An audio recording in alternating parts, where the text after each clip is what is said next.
नमस्ते और एक बार फिर से स्वागत है आपका मेरे प्रोग्राम आपके सवाल मेरे जवाब। और जैसा कि आप जानते हैं कि मैं इस प्रोग्राम के अंदर उन सवालों के जवाब देता हूं जो आप मुझसे पूछते हो मेरे YouTube चैनल के ऊपर और इंस्टाग्राम पेज के ऊपर। पिछले काफ़ी टाइम से मैं ये वीडियो नहीं बना पा रहा था और आप में से बहुत सारे लोग मुझसे सवाल पूछ भी रहे थे।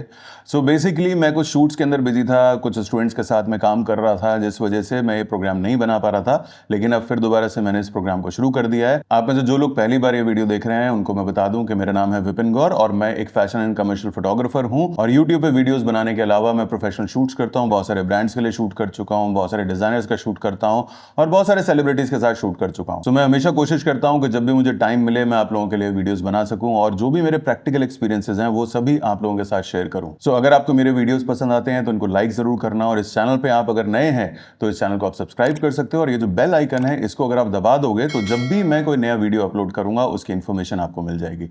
सो बिना टाइम वेस्ट किए लेते हैं पहला सवाल। और पहला सवाल हमसे पूछा है एक्सप्लोर एक्स अर्जुन ने और ये कहते हैं sir I am using Nikon Z5 for street and fashion photography but I am not getting sharp images and quick auto focus quality. Should I switch to new body? If yes then Z6 III और Z8। आप जो Z5 camera use कर रहे हो वो भी किसी camera से कम नहीं है।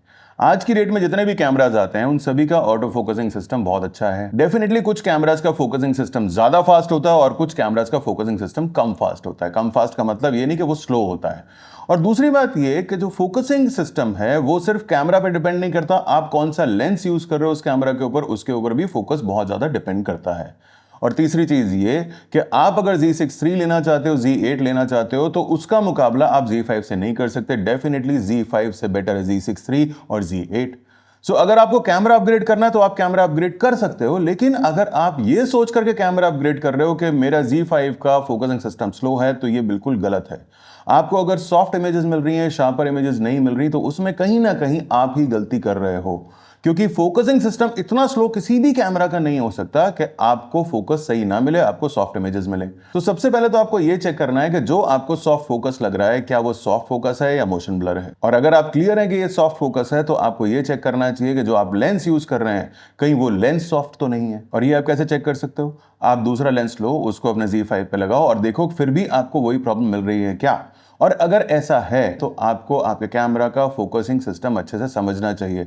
आपको समझना चाहिए कि कौन सा फोकसिंग मोड कहां पे यूज करना है, कौन सा फोकस एरिया आपको कहां पे यूज करना है। और इस चीज को बहुत ही बारीकी से मैंने अपने कोर्स के मॉड्यूल 4 के चैप्टर 1 के अंदर समझाया हुआ है। और इसके अलावा भी मैंने वो सारी चीजें इस कोर्स के अंदर कवर की हैं जिससे आप एक बेटर फोटोग्राफर बन सकते हो। जैसे व्हाइट बैलेंस किस तरीके से काम करता है, आप अपने कैमरा में कैसे से सेट कर सकते हैं, कॉम्पोजिशंस को बहुत अच्छे से समझाया है, पोस्ट प्रोसेसिंग को बहुत अच्छे से समझाया है, लाइटिंग के बारे में इस कोर्स के अंदर मैंने बात की है। और साथ ही साथ मैंने इसमें यह भी बताया है कि आप किस तरीके से अपनी फोटोग्राफी को मार्केट कर सकते हैं ताकि आप ज्यादा काम करें, ज्यादा काम करेंगे तो ज्यादा पैसे कमाएंगे। और इस कोर्स के स्टूडेंट्स के साथ मैं हर महीने लाइव सेशन लेता हूं जिसमें आप पर्सनली मुझसे बैठ करके सवाल पूछ सकते हैं। सो अगर आप एक बेटर फोटोग्राफर बनना चाहते हैं तो ये कोर्स आपके लिए है। इसका लिंक आपको नीचे डिस्क्रिप्शन के अंदर मिल जाएगा और यहां पर जो QR कोड है उसको स्कैन करके भी आप इस कोर्स को ज्वाइन कर सकते हैं और ये कोर्स आपकी फोटोग्राफी को पूरी तरीके से बदल देगा। तो कैमरा बदलने की जल्दबाजी मत करो।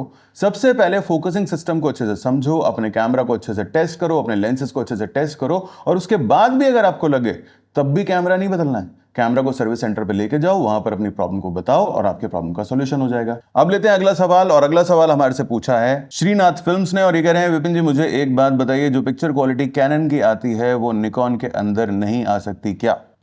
श्रीनाथ जी, दोनों कैमरास की जो कलर साइंस है वो डिफरेंट है और अगर आप JPEG में शूट करते हैं तभी ये डिफरेंस आपको देखने के लिए मिलेगा, क्योंकि अगर आप रॉ में शूट करते हैं तो दोनों ही कैमरास की रॉ फाइल्स आपको लगभग एक जैसी ही मिलेंगी, क्योंकि उसके बाद आप जिस भी सॉफ्टवेयर में अपनी इमेजेस को प्रोसेस करते हैं वहां पर उस सॉफ्टवेयर की कलर प्रोफाइल अप्लाई हो जाती है।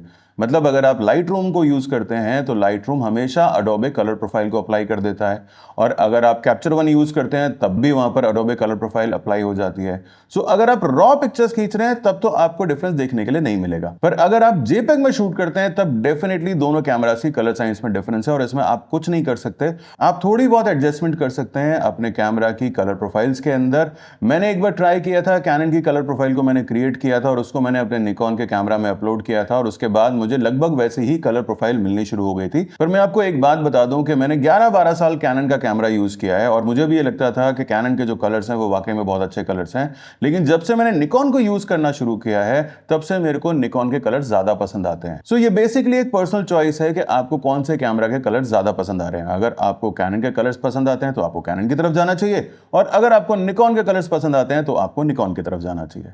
और अब लेते हैं अगला सवाल।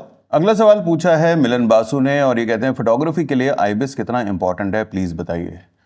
सो मेरा मानना यह है कि आज की डेट में आईबिस बहुत इंपॉर्टेंट है। अगर आप एक नया कैमरा लेने जा रहे हैं और उसके अंदर आईबिस नहीं है तो मैं आपको ये कहूंगा कि आपको वही कैमरा लेना चाहिए जिसके अंदर आईबिस हो। पर अगर आपके पास ऑलरेडी एक कैमरा है और उससे आप बहुत अच्छे से फोटोग्राफी कर पा रहे हैं तो कोई जरूरत नहीं है आपको आईबिस के लिए कैमरा अपग्रेड करने की। उसके पीछे रीजन ये है कि आईबिस का काम सिर्फ इतना होता है कि आप हैंड हेल्ड लो शटर के ऊपर जाकर के फोटोग्राफी कर सकें। सो आपके हैंड की मूवमेंट से जो भी थोड़ा बहुत मोशन ब्लर आता है उसको आपका कैमरा कंट्रोल कर लेगा। पर आप ये सोच के देखिए कि अगर आप लोगों को शूट करते हैं तो आप ज्यादा लो शटर स्पीड पे जाकर के शूट नहीं कर सकते, क्योंकि आपका कैमरा तो स्टेबल रहेगा, उसमें तो शेक एडजस्ट हो जाएगा, लेकिन वहां पे लोगों की मूवमेंट आपके कैमरा में मोशन ब्लर क्रिएट कर देगी। सो कोई बहुत ज्यादा एडवांटेज आपको यहाँ पे नहीं मिल रहा। पर अगर आप वीडियो बनाते हैं तो वहां पर हैंड हेल्ड शूट करते टाइम आपको थोड़ा बहुत शेक एडजस्टमेंट वहां पे मिल जाती है। तो स्टिल फोटोग्राफी में आपको बहुत ज्यादा डिफरेंस देखने के लिए नहीं मिलेगा अनटिल अनलेस आप लोगों को शूट नहीं कर रहे, आप प्रोडक्ट शूट कर रहे हैं या आप लैंडस्केप शूट कर रहे हैं। पर वीडियो के अंदर आईबिस बहुत ज्यादा इंपॉर्टेंट है, क्योंकि वीडियो में अगर आप गिम्बल यूज नहीं करते हैं और आप हैंड हेल्ड आप मूविंग शॉट्स ले रहे हैं तो वहां पे आपके हाथ की मूवमेंट से या आपके चलने की मूवमेंट से जो भी मोशन आएगा उसको आईबिस ही कंट्रोल कर सकता है। पर अगर आपके कैमरे में आईबिस नहीं है तो बहुत सारे लेंसेज आते हैं जिनके अंदर वीआर होता है या आईएस होता है, उन लेंसेज को आप यूज करके भी आईबिस जैसा रिजल्ट आप ले सकते हैं। पर अगर आप गिम्बल यूज कर रहे हैं तब आपको ना लेंस में वीआर की जरूरत है ना आपके कैमरा बॉडी में आईबिस की जरूरत है।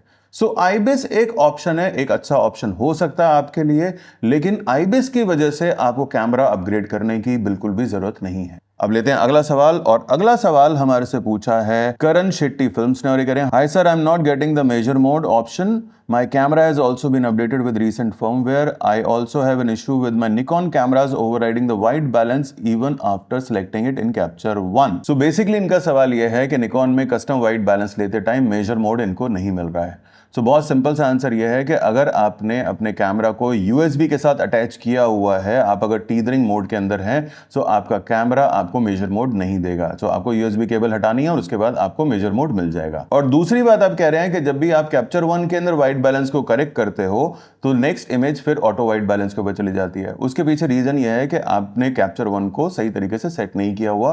कैप्चर वन में एक ऑप्शन है जो कि है नेक्स्ट कैप्चर एडजस्टमेंट का, जिसमें आपको जाकर के लगाना है कॉपी फ्रॉम लास्ट, और जब आप ऐसा कर देंगे तो जो भी आप फर्स्ट इमेज के ऊपर एडजस्टमेंट अप्लाई करेंगे, फिर चाहे वो एक्सपोजर हो, वाइट बैलेंस हो, शार्पनिंग हो, वो सभी नेक्स्ट कैप्चर के अंदर ऑटोमेटिकली अप्लाई होती जाएगी। सो एक बार करके देखिए, अगर फिर भी नहीं होता है तो मुझसे आप दोबारा से सवाल पूछ लीजिएगा। अब लेते हैं अगला सवाल, और अगला सवाल हमारे से पूछा है विनोद सोलंकी ने, और ये कहते हैं सर मैं निकॉन Z8 के साथ 2470 f2.8 लूं या 24-120 f4 लेंस लूं, सर मैं एक वेडिंग फोटोग्राफर हूं, प्लीज सजेस्ट। सो विनोद, आप Z8 यूज कर रहे हो और आपको कंफ्यूजन है कि 2470 f2.8 और 24-120 f4 लेंस के बीच में। सो इन दोनों लेंसेज का कोई कंपैरिजन नहीं है। अगर हम क्वालिटी की बात करें, क्वालिटी और प्राइस में दोनों ही लेंसेज बहुत ज्यादा डिफरेंट हैं।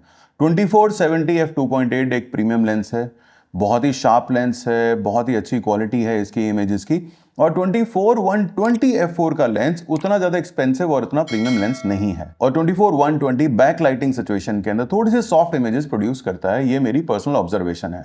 सो मुझे ये लगता है कि आप इन दोनों लेंसेज के अंदर इसलिए कंफ्यूज हो रहे हैं क्योंकि आप चाहते हैं कि एक ही लेंस से आप पोर्ट्रेट भी क्लिक कर लें और उसी लेंस से आप वाइड एंगल शॉट भी ले लें, इसलिए आप 24-120 कंसीडर कर रहे हो, जबकि दोनों के अपर्चर में बहुत ज्यादा डिफरेंस है। तो मेरा सजेशन आपको यह है कि आपको 2470 f2.8 लेंस की तरफ जाना चाहिए, और जब आपको पोर्ट्रेट्स चाहिए हो, थोड़ा सा टेली करना हो, तो आप अपने कैमरा को DX मोड के ऊपर शिफ्ट कर सकते हो, क्योंकि Z8 एक हाई रेजोल्यूशन कैमरा है। आपको DX मोड के ऊपर भी बहुत अच्छी क्वालिटी के अंदर इमेजेस मिलेंगी, और DX मोड के ऊपर जब आप शिफ्ट करोगे तो आपको 1.4x का क्रॉप मिलेगा। आप बहुत ही आराम से हर तरीके की फोटोग्राफी इससे कर सकते हो। सो आज के इस वीडियो के अंदर बस इतना ही। अगले एपिसोड के अंदर फिर आपको कुछ सवालों के जवाब दूंगा।